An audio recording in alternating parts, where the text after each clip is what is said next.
हिमाचल में जल प्रलय आया, गांव के गांव हो गए तबाह। जहां कभी बच्चे हंसते खेलते थे वहां शमशान घाट ही नजर आ रहे हैं। प्रदेश में चाहे शिमला हो, सोलन हो, कांगड़ा हो या फिर मंडी हो, हर जगह तबाही देखने के लिए मिल रही है। कल रात से हुई बारिश ने बड़े बड़े पहाड़ तो गिराए, वहीं प्रदेश पर मातम छा गया।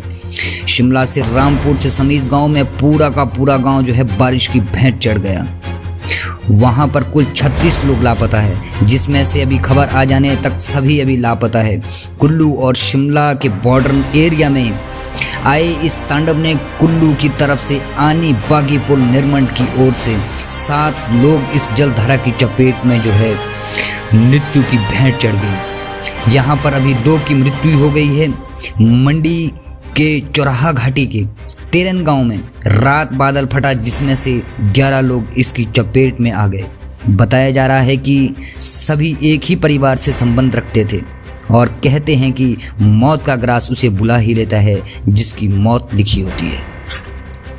सूत्रों की माने तो इन्हीं 11 में से एक व्यक्ति मेहमान के तौर पर इनके घर पर आया था, जिन्हें किसी काम के चलते यहाँ मनाली जाना था, लेकिन अंततः उन्होंने वहीं ठहरने का फैसला लिया और फिर वह हुआ जिसकी किसने कभी कल्पना भी नहीं की थी।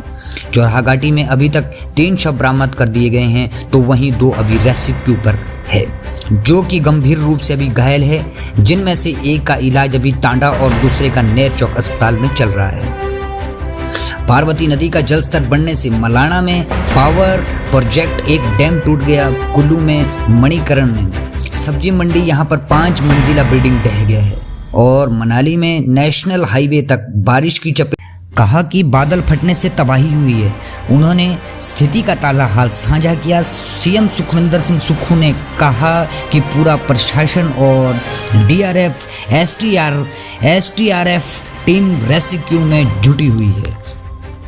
बचाव कार्य में तेजी लाने के लिए निर्देश दे दिए गए हैं। उन्होंने कहा कि सेना से भी मदद मांगी गई है। अगले 36 घंटे तक गंभीर बारिश की संभावना है। इसे देखते हुए लोगों से नदी नाले के आसपास जाने के लिए जो है बिल्कुल सख्त मनाही दे दी गई है, एडवाइस कर दी गई है। सीएम ने कहा है कि एयरफोर्स को भी तैयार रखने के लिए कहा गया है। केंद्रीय मंत्री श्री अमित शाह से बातचीत हुई। उन्होंने कहा कि एनडीआरएफ की 2 टीमें भेजने का भरोसा दिया है। केंद्रीय स्वास्थ्य मंत्री से भी बातचीत हुई है। उन्होंने केंद्र से आपदा में मदद करने का आग्रह किया है।